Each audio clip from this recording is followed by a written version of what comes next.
ला हौला वला कुव्वता इल्ला बिल्लाहिल अलिय्यिल अज़ीम। हस्बुनल्लाहु व निअमल वकील, निअमल मौला व निअमन नसीर। बिस्मिल्लाहिर रहमानिर रहीम। अल्हम्दुलिल्लाहिल वाहिदिल अहदिल फर्दिस समद अल्लज़ी लम यलिद वलम यूलद वलम यकुन लहू कुफुवन अहद। सुम्मस्सलातु वस्सलाम वत्तहिय्यतु वल इकराम अला रसूलिल उम्मीयिल मक्कीयिल मदनीयिल हाशिमीयिल क़ुरैशिय्यिल मुत्तलबी मौलाना व मौलल कौनैन जद्दिल हसन वल हुसैन अबिल क़ासिमिल मुस्तफ़ा मुहम्मद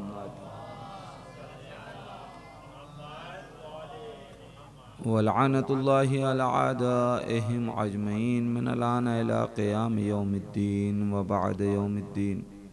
अल्लाहुम्मा लअन क़ातिली फ़ातिमतुज़ ज़हरा सलामुल्लाहि अलैहा। अम्मा बअद फ़क़द क़ालल हुसैन अलैहिस्सलाम।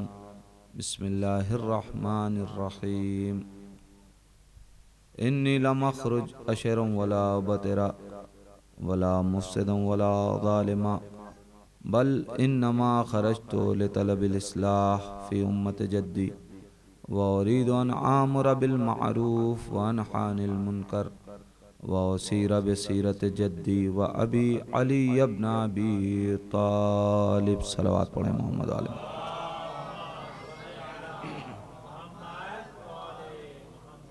अज़ान ईमान सरकार सैयदुश शुहदा हज़रत इमाम हुसैन अलैहिस्सलाम इनक़लाब करबला से पहले मदीने से निकलते वक्त अपने भाई जनाब मोहम्मद हनफिया के हवाले अपना ये वसीयतनामा करके जा रहे हैं, जिसमें इमाम ने मकसद करबला और हदफ करबला को उजागर किया है। मौला फरमाते हैं कि इन्नी लमख़रुज अशरन वला बतरा, कि मैं न तो शर के लिए निकला, न फसाद के लिए निकला, न जुल्म के लिए निकला, न लड़ाई झगड़े के लिए निकला, बल इन्नमा खरजतु लितलबिल इस्लाह फ़ी उम्मत जद्दी, बल्कि मैं मदीने से निकल रहा हूँ उम्मत रसूल में इस्लाह के लिए। व उरीदु अन आमुरा बिल मारूफ, और मैं हुसैन मेरा इरादा यह है कि मैं अम्र बिल मारूफ करूँ, व अनहा अनिल मुनकर, और बुराइयों से रोकूं, व उसीरा बिसीरत जद्दी व अबी अली इब्न अबी तालिब, और मैं अपने जद और अपने बाबा अली इब्न अबी तालिब की सीरत पे अमल करूं। अल्लाहुम्मा सल्ली अला मुहम्मद व आले मुहम्मद। ये इन जुमलों के ज़ाहिरी अल्फाज के तर्जुमे जिसको मैंने आपके हवाले किया, हमको पहचानना है कि सरकार सैयदुश शुहदा के इनकलाब का मकसद क्या है। दुनिया ने बहुत सी इल्लतें तहरीर की हैं, एक इल्लत पे गुफ्तगू चल रही है, इंशाअल्लाह आज उस पे बात मुकम्मल करने की कोशिश करूंगा। हुसैन ने कहीं किसी मरहले में अपने इनकलाब के, मौला ने ये नहीं कहा कि मैं हुकूमत के लिए निकल रहा। इमाम ने जिस जगह गुफ्तगू की है वहां इस्लाह को मरकजियत दी है। जिस जगह गुफ्तगू की है वहां लोगों की फलाह व बहबूदी का तज़किरा किया है। जिस जगह खुतबा दिया वहां लोगों को दीन पे चलाने की बात की। मुझे नहीं मालूम कि लोगों के ज़हन में हुकूमत कहां से आ गई? देखिए, बात सिर्फ इतनी है कि जो इंसान जिसके नफ्स में जो बातें खुद पाई जाती हैं वो दूसरों के लिए सोचने लगता है। अल्लाहुम्मा सल्ली अला भाई, अहले बैत के घराने में किसी को हुकूमत का भूखा दिखा दीजिए,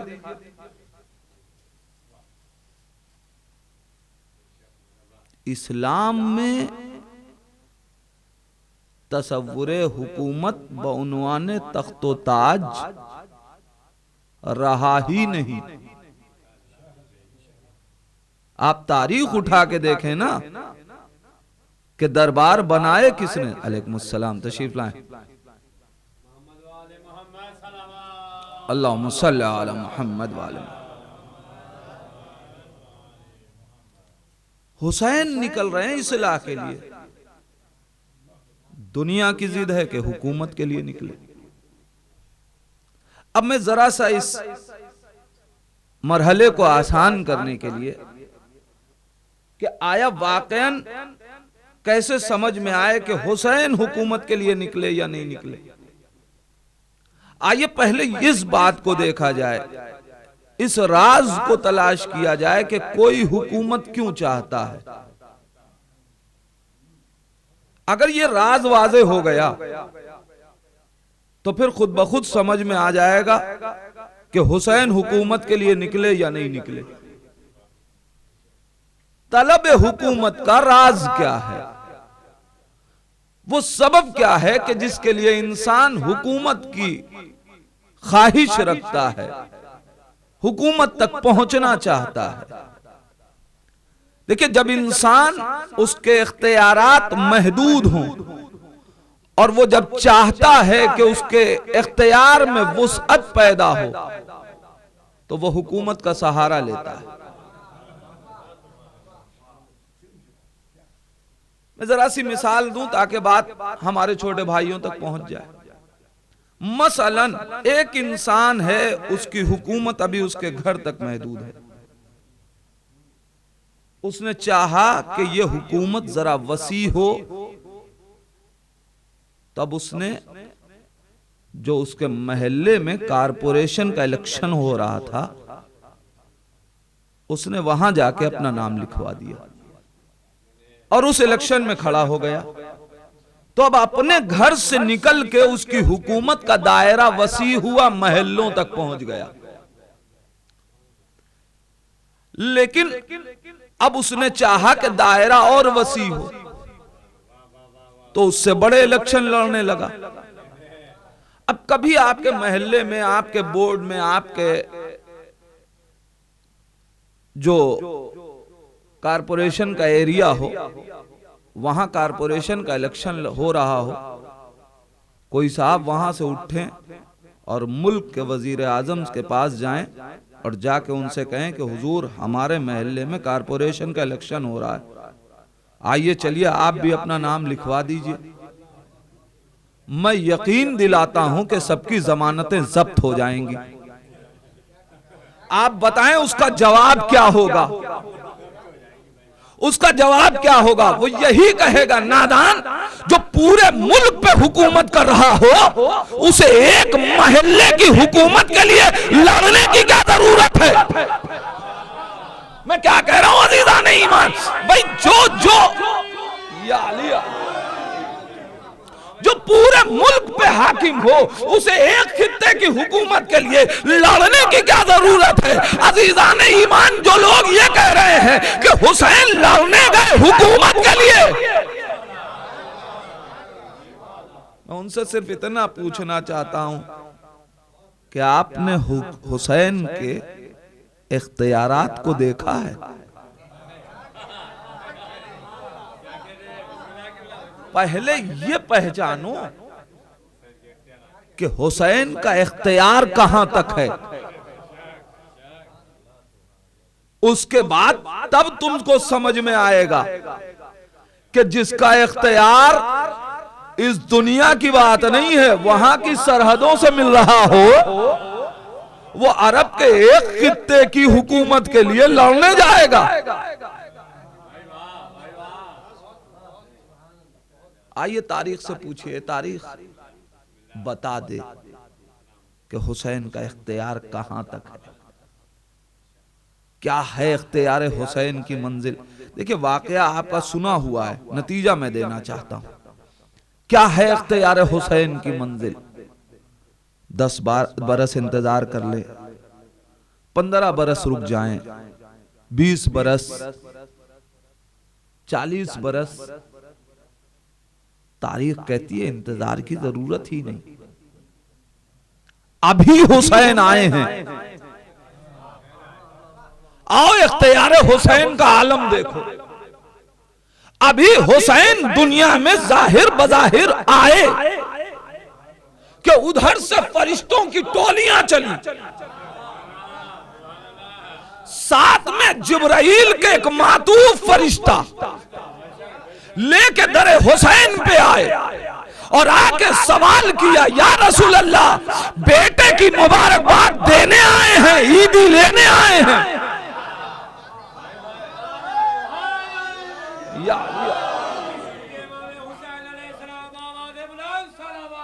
अल्लाहुम्मा सल्ली अला मुहम्मद व अला।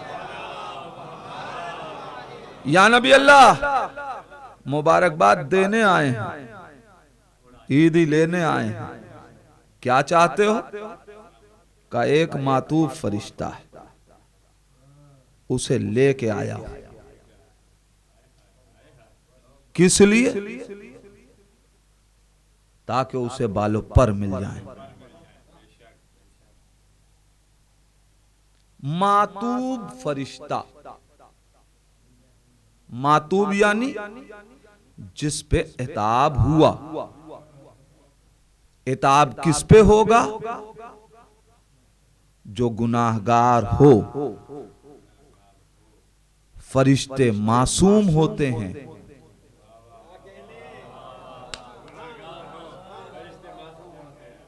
गुनाहगार नहीं होते। मैं अपने जवान भाइयों तक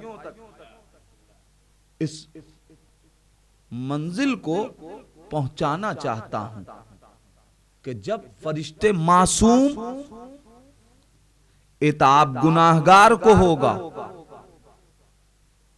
जो गुनाहगार हो वो फरिश्ता नहीं। तो फिर अब ये बताइए कि फितरुस को इताब हुआ या नहीं हुआ। हुआ। फिर वो फरिश्ता था कि नहीं था। था। अजीजान ईमान, यही है मरहला। उसने गुनाह अपने स्टेटस से गिर के अमल किया, यह था उसका गुनाह। जो गुनाह का तसव्वुर हमारे जहनों में है, वो गुनाह फरिश्ता नहीं कर सकता। मरहला यह है कि उसने अपने मकाम पे जो रह के जहां वो था, वो अमल उसके लिए जेब न था जो उसने किया। मैं मिसाल दे दूं, आम तौर पे एक इंसान जाए और जाकर के कहीं सड़क पे चाय का होटल खुला हो, चाय पीने लगे, कोई मसला नहीं। मैं ये लिबास पहन के जाऊं और जाके सड़क पे खड़ा होके चाय पीने लगूं, क्या शरीयत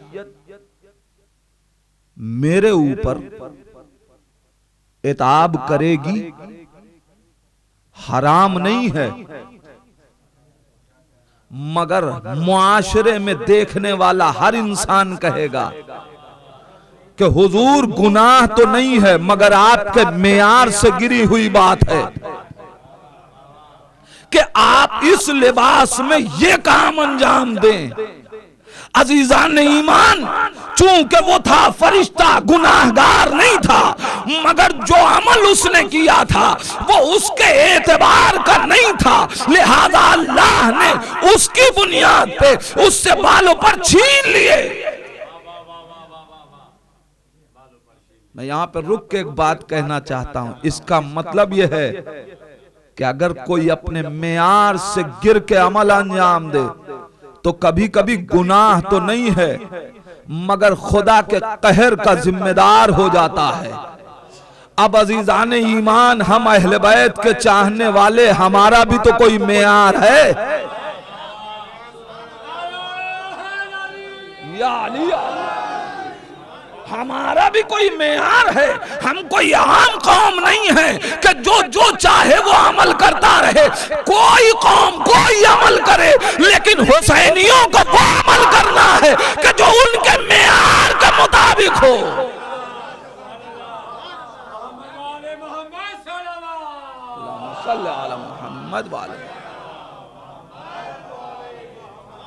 ताकि मुआशरा देख के ये न कहे कि ये हुसैन का आजादार है, ये हुसैन का मातमी है, ये हुसैन का जाकिर है, ये हुसैन का शायर है।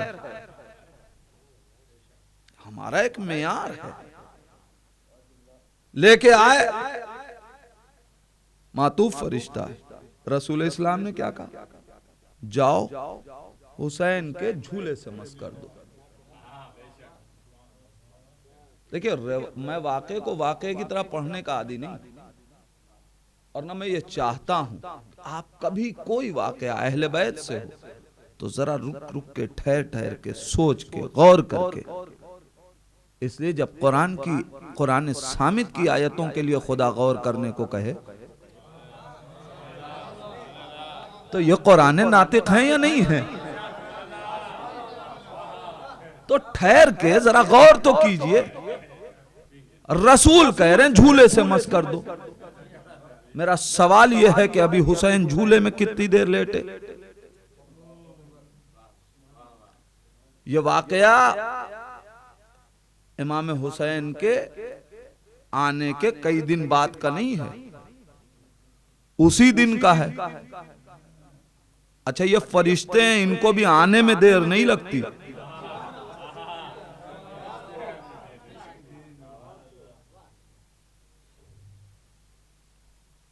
इमाम को अभी झूले में रहे कितनी देर इमाम?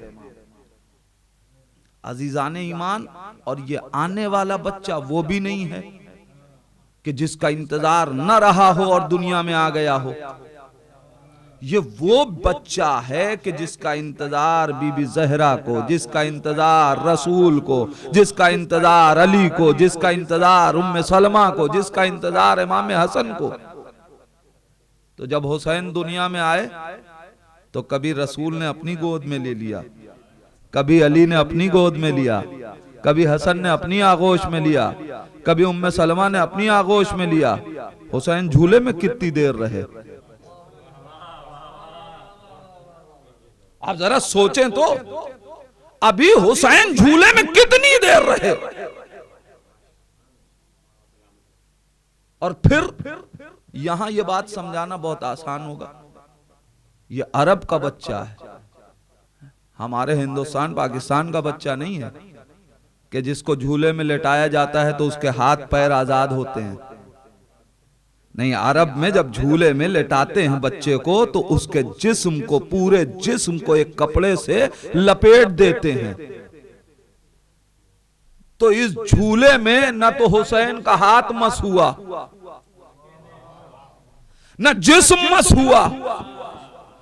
रसूल कह रहे हैं कि जिब्राइल, फितरुस को हुसैन के झूले से मस कर दो।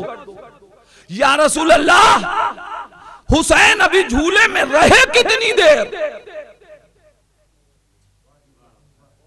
और अगर रहे भी तो अभी कोई जिस्म मस भी नहीं हुआ। अजीजान ईमान, फिर कायनात सोचे कि जहां अभी हुसैन जरा देर रहे हो, अगर उस झूले में शफा की इतनी तासीर हो तो जिस खाक में हुसैन का खून मिल जाए।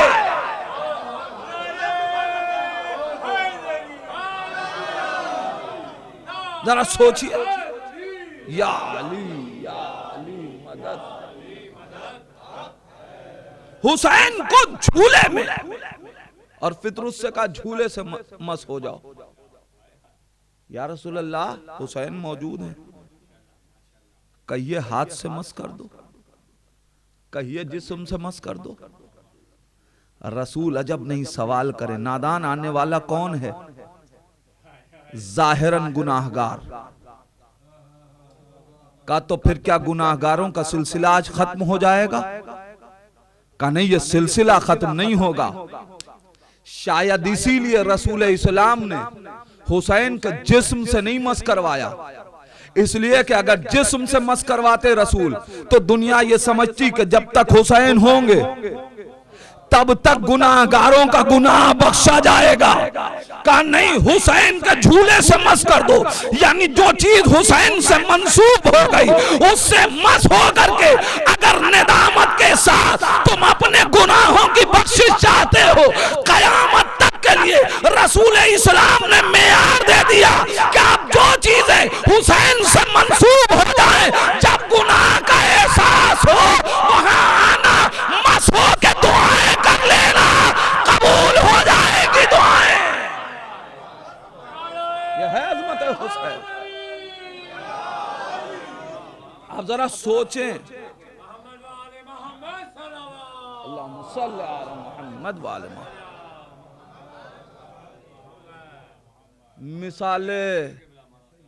मिसाले फित्र से बेपर बना लो अपना नसीब। मिसाले फित्र से बेपर बना लो अपना नसीब, तुम्हारे पास अभी ताजिया हुसैन का है। अजमत किरदार हुसैन को कौन समझे? गुफ्तगू क्या है?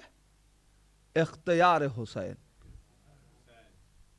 कायनात देखे तो हुसैन का इख्तियार। बात इस सरहद की नहीं है। अगर वहां से आने वाला हुसैन से लेके जाए तो जिसका इख्तियार वहां की सरहदों से मिल रहा हो, वो इराक के एक खित्ते के लिए हुकूमत के लिए जंग करने जाएगा। तारीख कोई और वाकया बता दे कि जहां हुसैन के इख्तियार की मंजिल समझ में आए। बस इस दो वाकये के बाद मैं गुफ्तगू आगे बढ़ाऊंगा। हुसैन के इख्तियार की मंजिल, यह भी बिल्कुल आम सुना हुआ वाकया, नतीजा मैं अपना देना चाहता हूं।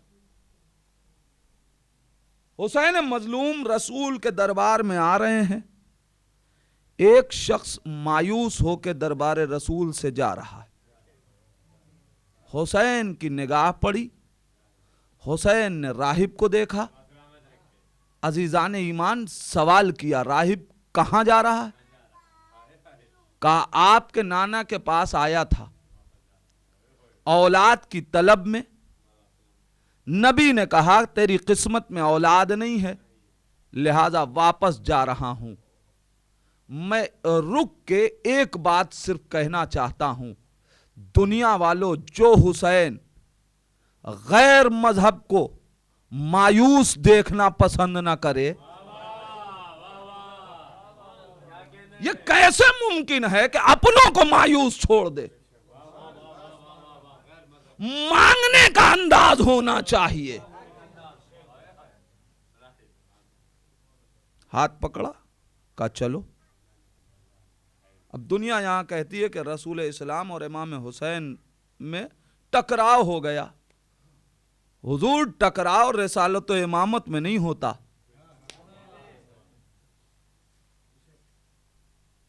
क्या कहा था रसूल ने राहिब से? तेरी किस्मत में औलाद नहीं है। अगर हुसैन ये कह देते कि तेरी किस्मत में औलाद है तो टकराव था।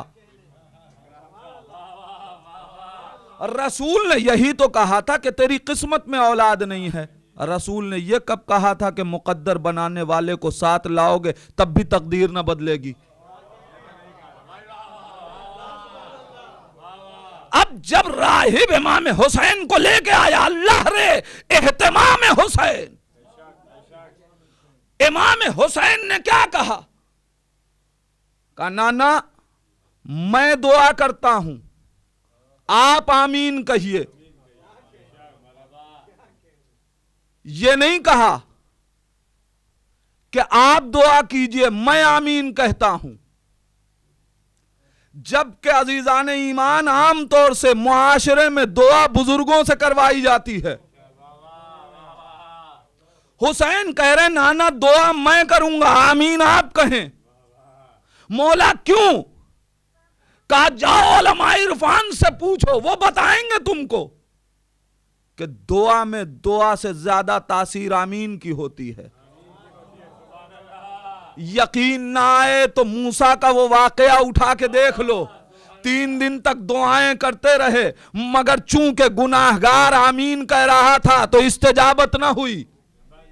दुआ करने वाला मासूम था, मगर चूंकि आमीन कहने वाला एक गुनाहगार था। जब मूसा घबराए, परवरदिगार मेरी दुआ नहीं सुन रहा है। अल्लाह ने आवाज दी, मूसा उसमें फला शय, उसमें एक शख्स गुनाहगार है।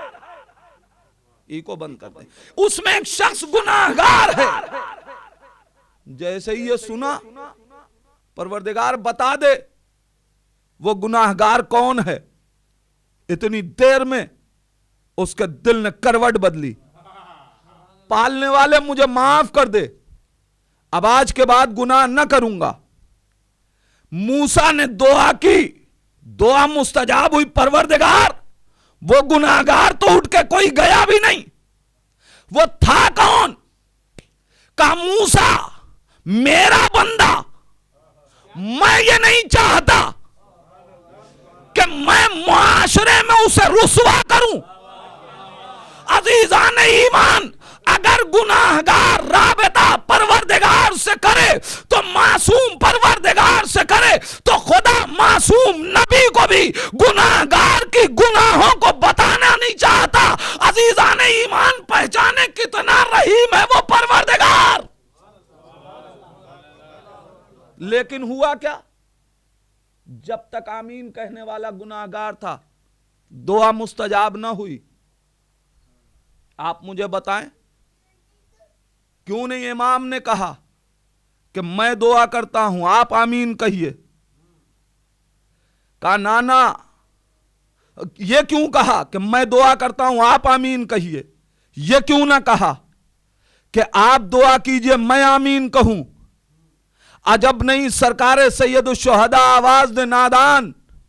मैंने इसीलिए ये एहतियात बरती कि चूंकि नबी वापस कर चुके हैं कि तेरी किस्मत में औलाद नहीं है, कहीं ऐसा ना हो कि नबी की दुआ पे मैं आमीन कहूं तो दुनिया ये कहे कि नबी ने मना कर दिया था, नवासे ने दे दिया।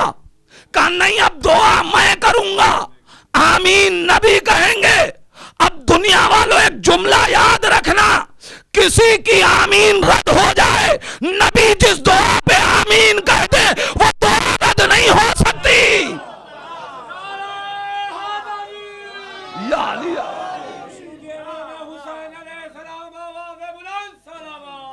अल्लाहुम्मा सल्ली अला मुहम्मद। अब रसूल जिस दुआ पे आमीन कह दे वो रद्द नहीं हो सकती। अरे किसी को यकीन हो या ना हो, नसारा नजरान को यकीन था। एक सलावत पढ़े ना मोहम्मद वाले मोहम्मद पर।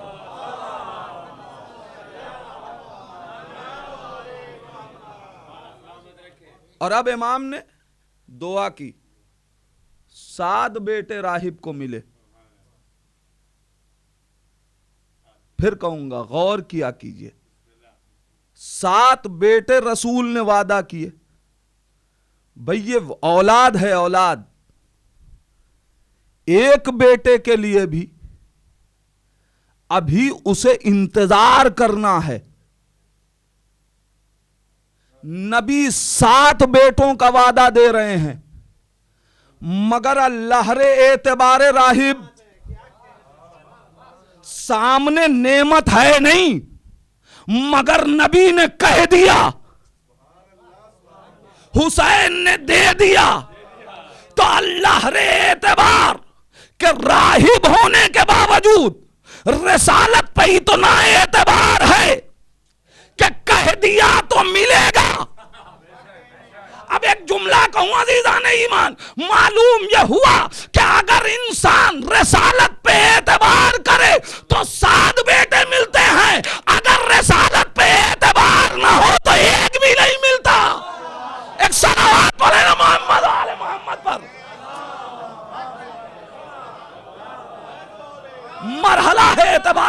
रिसालत।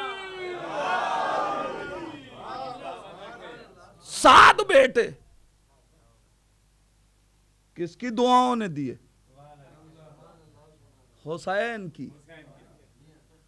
कायनात के हर हाकिम, कायनात का हर बादशाह साहिबाने औलाद को लावलत तो बना सकता है, मगर किसी लावलत को साहिब औलाद नहीं बना सकता। हुसैन इख्तियार दिखा रहे, मेरा इख्तियार देखो कि अगर मैं दुआ कर दूं तो जो मुकद्दर में न हो वो भी होता है। आप जरा देखें, तेरी किस्मत में औलाद नहीं है, ये कहलवाया रसूल से ताकि कायनात उसे पहचान ले कि मुकद्दर में न था, मगर जब हुसैन तकदीर बना दें तो फिर लावलत साहिब औलाद हो जाता है। उस जमाने की बात क्या की जाए, इस जमाने में भी लोग फर्श आज़ा से साहिब औलाद होते हैं या नहीं? दुआएं मांग के साहिब औलाद बन रहे हैं। इसका मतलब यह है कि हुकूमत हुसैन आज भी कायम है, मगर हुसैन दुनियावी हुकूमत के लिए नहीं गए थे। क्यों? इमाम का जुमला पढ़िए, इमाम ने क्या कहा? व उसीरा बेसीरत जद्दी व अबी, मैं अपने जद और अपने बाबा की सीरत पे चलूंगा। आलम इस्लाम हमें दिखाए कि नबी ने कभी हुकूमत का दुनिया में मुतालबा किया हो। हुसैन तो पहले ही कह के चले गए कि हम सीरत रसूल और सीरत अली पे चलेंगे। अगर रसूल ने हुकूमत के लिए जंग की हो तो हुसैन हुकूमत के लिए लड़ने जाएं। अगर रसूल ने हुकूमत के लिए जंग नहीं की तो फिर रसूल भी हुकूमत के लिए जंग नहीं करेगा। रिसालत की सीरत यह है कि जब इख्तियार मिला भी तो लड़ाई नहीं की, माफ किया। मैं क्या कह रहा हूं अज़ीज़ान ईमान? अरे फतह मक्का के बाद रसूल जिसे चाहते, जो लोग तलवार लेकर के कल खड़े थे रसूल को कत्ल करने के लिए, मेरा रसूल उनसे जंग करके उन्हें कत्ल तो कर सकता था ना, और कोई ना कहता कि नबी ने गलत किया, मगर रसूल आवाज देंगे, नादान वो और होंगे कि जो तख्तो ताज के लिए इंसानियत को तहते करे। मैं कत्ल करने नहीं आया, मैं हयात देने आया हूं।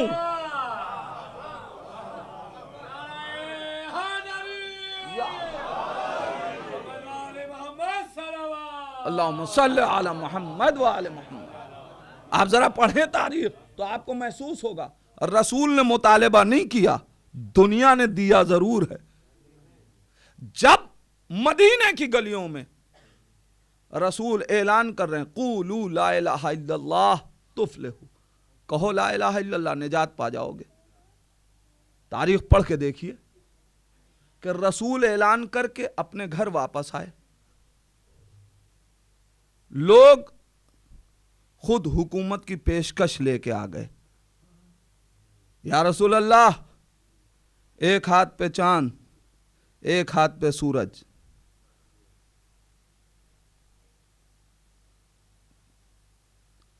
अब समझ में आया कहां से ये फिक्र चली कि रसूल हमारे जैसे। भाई अगर रसूल को ये कौम अपने जैसा न समझ रही होती तो आज ये कहती ही नहीं कि एक हाथ पे चांद एक हाथ पे सूरज। क्यों? इसलिए कि खुद जैसे चांद के मोहताज हैं वैसा ही रसूल को समझ रहे हैं।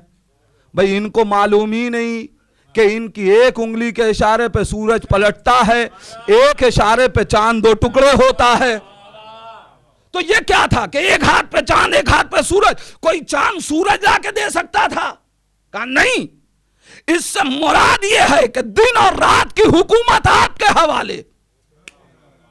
बस इतना कीजिए कि जहां 364 वहां एक और,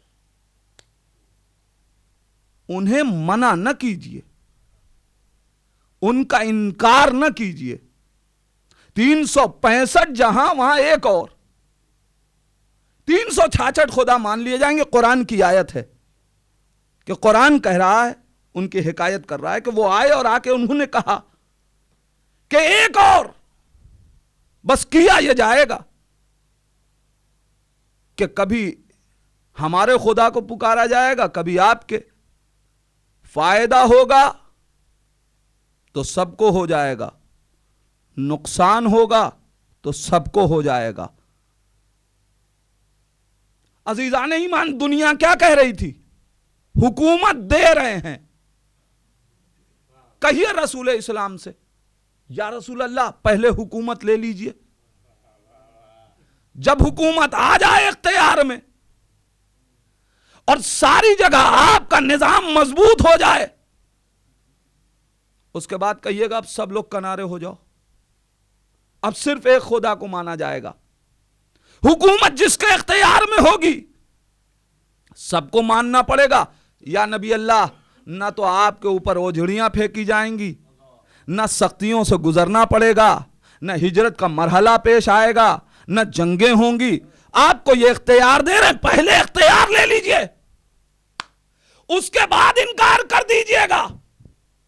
रसूल आवाज देंगे, नादान, मैं रहूं या ना रहूं, मगर इनकारे खुदा और शिरकत खुदा, इसका इकरार मैं नहीं कर सकता।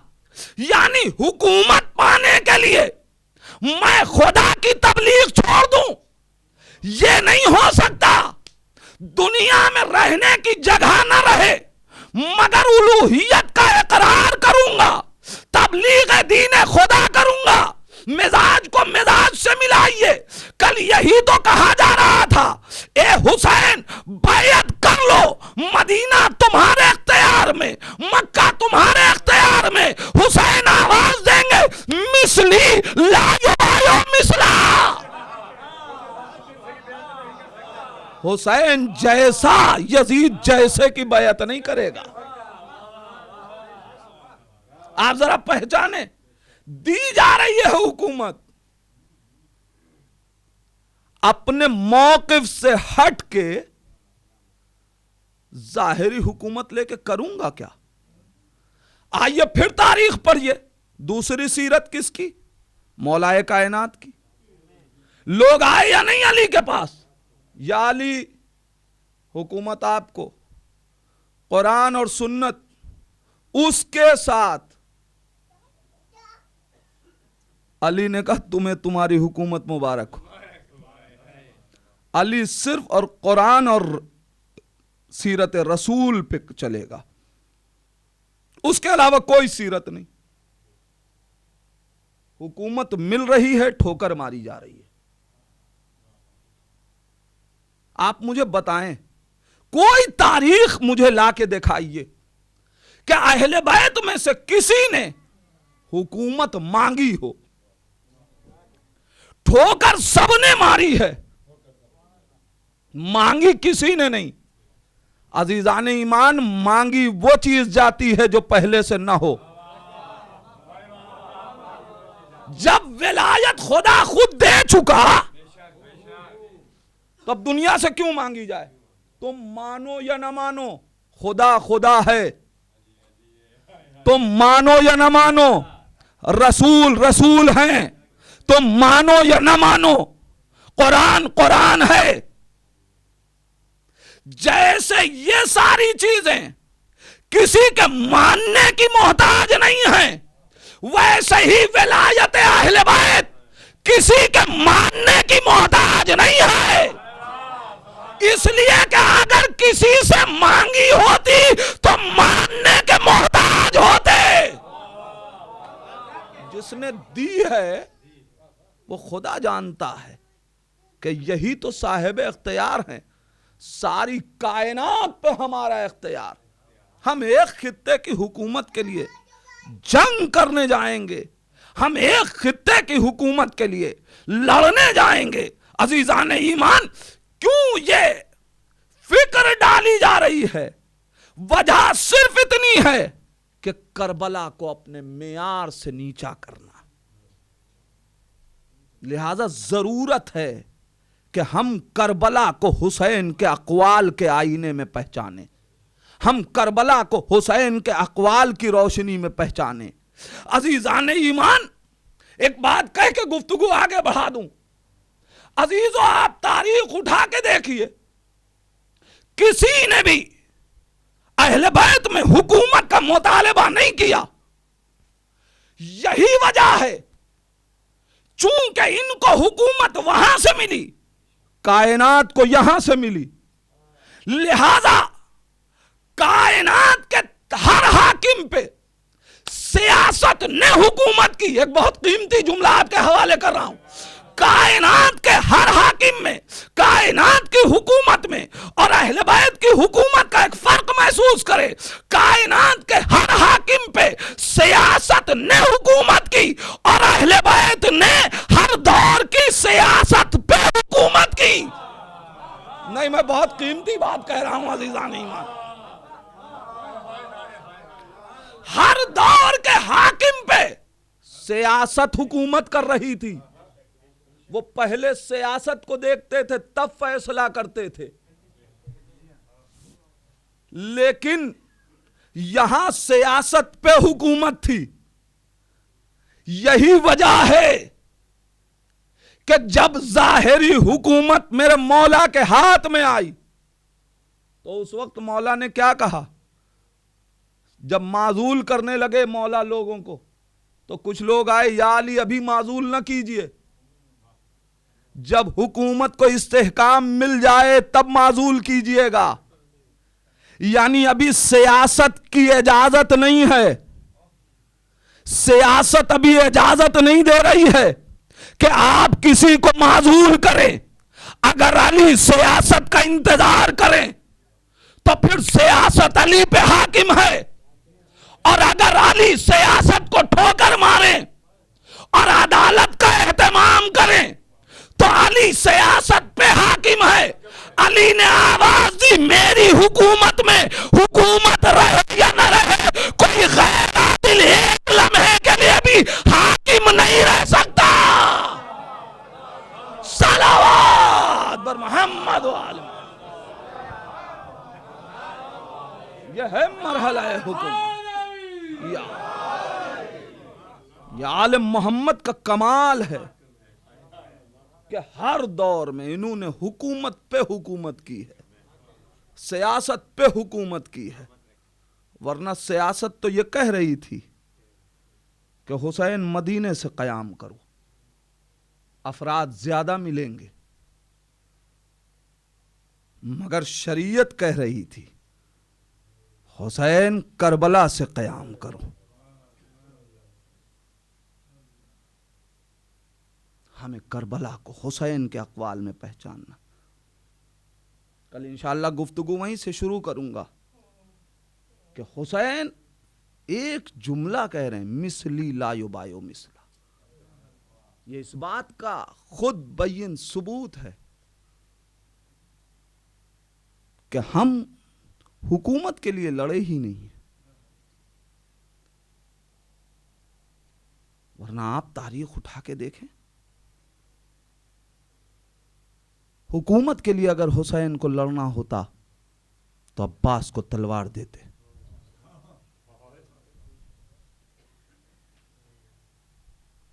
झरी को हुसैन ने तेग नहीं दी।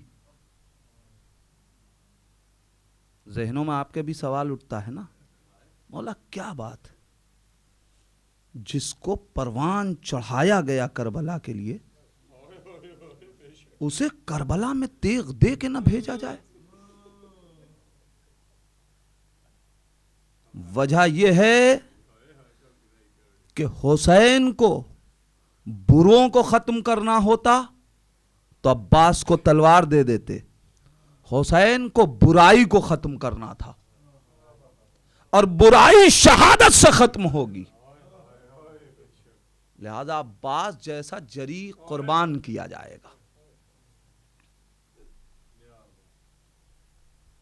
अज़ादारो, 1400 बरस के बाद आज जब सरकारे वफा की बात आती है,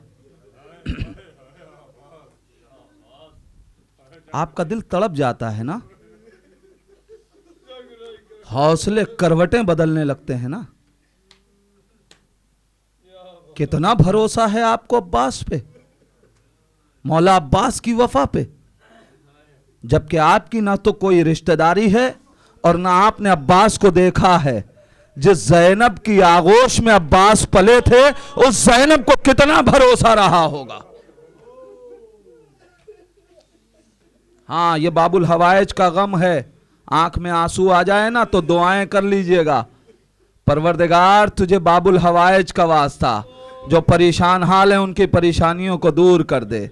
परवरदिगार जो रिस्क रोज़ी के लिए यहाँ परेशान हैं, परवरदिगार उनकी रिस्क रोज़ी में बरकत इनायत फरमा। जो बेरोज़गार हैं उनको रिस्क रोज़ी अता फरमा। मैं एक वाक़या पढ़ूँ, हिंदुस्तान के एक बुज़ुर्ग आलिम दीन, उन्होंने ये वाक़या अपनी मजलिस में पढ़ा कि खातून थी कि जो मौला अब्बास की हाज़िरी का एहतमाम किया करती थी। हर साल मौला अब्बास की नज़र दिलवाती थी। एक साल उस शख्स का इंतकाल हो गया जो आके नज़र दिया करता था। उस महल्ले में और कोई ऐसा था नहीं कि जिसे बुला के वो नज़र दिलवा सकती। 8 मुहर्रम आई, उसने मौला अब्बास की हाज़िरी का एहतमाम किया, हाज़िरी पका के दस्तरखान पे रख दिया। उसके बाद मौला को खिताब करके कहा, मौला ये एहतमाम करना हमारा काम था, नज़र दिलवाना आपकी जिम्मेदारी है। मौला हर बरस मैं नज़र दिलवाती थी, मौला मुझे नज़र देने नहीं आती।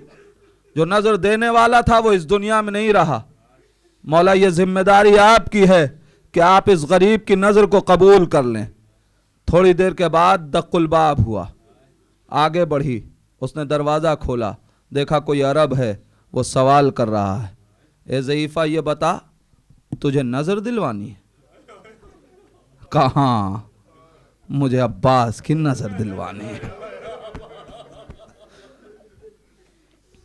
ज़ईफ़ा लेके आ गई अज़ादारो, जहाँ दस्तरखान चुना हुआ था वहाँ ला के ज़ईफ़ा ने कहा, ए शख्स ये दस्तरखान हाजिर है, नज़र दे दे।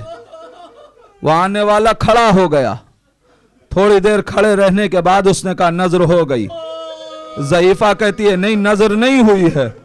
कहा नहीं नज़र हो गई। कहा नहीं मैं नहीं मानती कि नज़र हो गई। कहा ज़ईफ़ा तुझे ये इसरार क्यों है कि नज़र नहीं हुई? कहा इसलिए कि अब तक जो नज़र देने आता था वो अपने हाथ आगे उठाता था, तूने हाथ न उठाए, आने वाले ने हटा दी। ए ज़ईफ़ा मेरे हाथ करबला में कत्ल हो गए। जज़ाकल्लाह जज़ाकल्लाह ज़ादारो, खुदा इन आवाज़ों पे अपनी रहमत नाजिल करे। कौन पहचाने सरकार वफा पे क्या मुसीबतें गुजर गईं करबला में। अज़ादारो अपने तो अपने, दूसरों को अब्बास पे इतना भरोसा था कि मैं एक वाक़या आपकी खिदमत में अर्ज़ कर रहा हूँ, मजलिस तमाम कर दूंगा। जब ये काफ़िला शाम, कूफा और शाम के रास्तों से गुज़र रहा था तो कूफे की सरहदों से गुज़र रहा था, एक शख्स आया और उसने आके कहा अस्सलामु अलैका यब्न रसूलिल्लाह। सैयद सज्जाद घबरा गए, ए आने वाले तू कौन है जो मुझे सलाम के लायक समझ रहा है? मैंने ये जुमला कह दिया, आपने सुन लिया। अजीजों ये कितनी बड़ी मुसीबत है, एहसास दिलाऊं। 2 ही जगह मिला है कि जहां सलाम की वजह से वक्त का अली चौंक गया, अजीजो मौलाए कायनात बीबी जहरा के पास आए, देखा जनाबे जहरा गिरिया कर रही हैं। कहा बीबी क्या आज बाबा बहुत याद आ रहे हैं? कहा नहीं अली, मुझे पता चला है कि मदीने में आप लोगों को कोई आपको सलाम नहीं करता, मदीने में कोई आपको सलाम नहीं करता। मौलाए कायनात कहते हैं जहरा इतना होता तब भी अली बर्दाश्त कर लेता, अब जमाना ये आ गया मैं सलाम करता हूं कोई जवाब नहीं देता।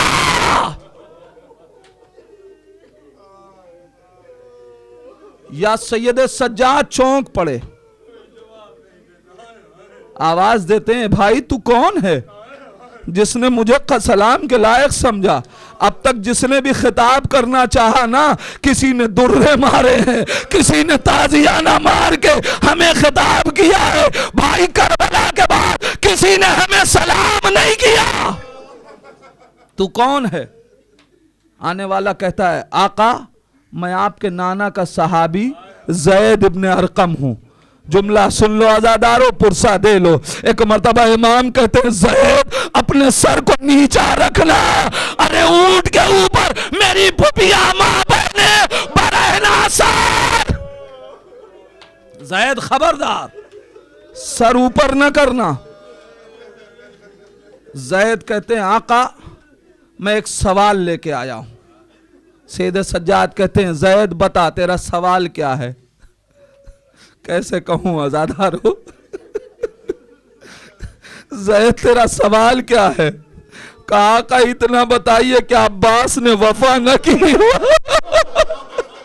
क्या आपके चचा अब्बास ने वफा न की? एक मर्तबा मौला घबरा गए, जैद खबरदार। अरे क्या कह रहा है? अब्बास और वफा न करे, मेरा चचा और वफा न करे। काका मुझे माफ कीजिएगा, मुझे माफ कीजिएगा मौला। ये जुर्रत मैंने इसलिए की कि आका मैंने देखा नो के नेजा पे 6 महीने के बच्चे का सर है मगर अब्बास का सर नहीं है। छोटे छोटे बच्चों के सर नो के नेजा पे हैं, अब्बास का सर नजर नहीं आता। हम शक्ल पैगंबर का सर नो के नेजा पे, अब्बास का सर नजर नहीं आता।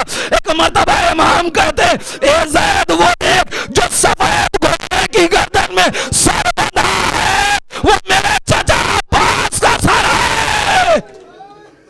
जज़ाकल्लाह आज़ादारो। बीबी उम्मुल बनीन दुआएं दे रही होंगी, ए मेरे लाल का मातम करने वालों खुदा तुम्हें सलामत रखे। बस आज़ादारो। एक मर्तबा जैद कहते हैं आका इतना बताइए कि फिर सरकार वफा का सर नोके नेजा पे बुलंद क्यों ना हुआ? ये ऐसा सवाल था कि इमाम ने खुद जवाब न दिया। कहा ज़ैद इस सवाल का जवाब मैं नहीं दूंगा। आओ चलो चचा के सर के पास चलते हैं, खुद मेरे चचा से बढ़ के पूछ लो। हाथों की हथकड़ियों को संभाले, पैरों की बेड़ियों को संभाले।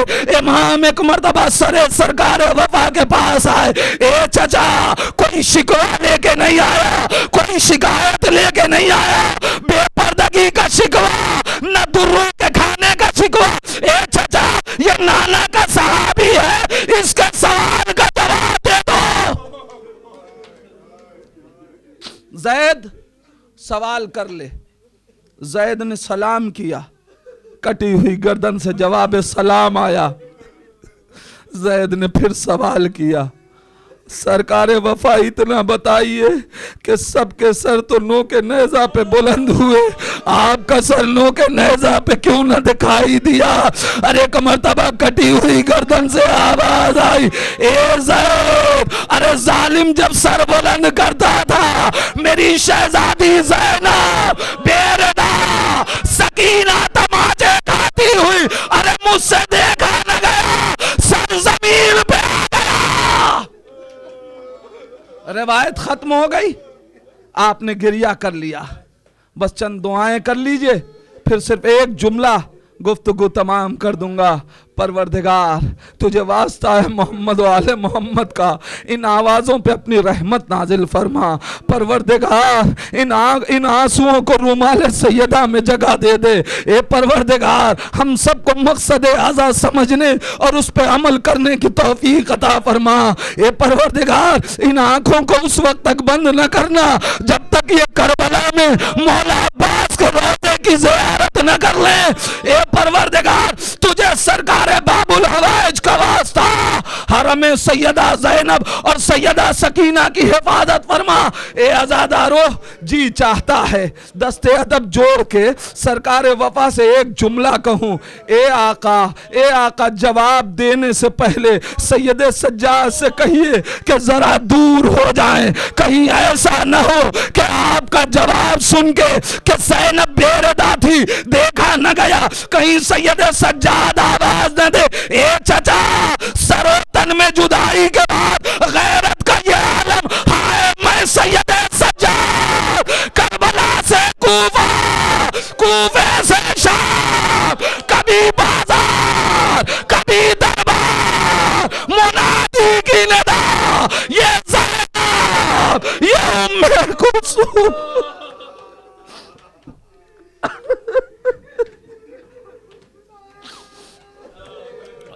सयालमुल्लदीना ज़लमू अय्यमुनक़लबीन यनक़लबून इन्ना लिल्लाहि व इन्ना इलैहि राजिऊन।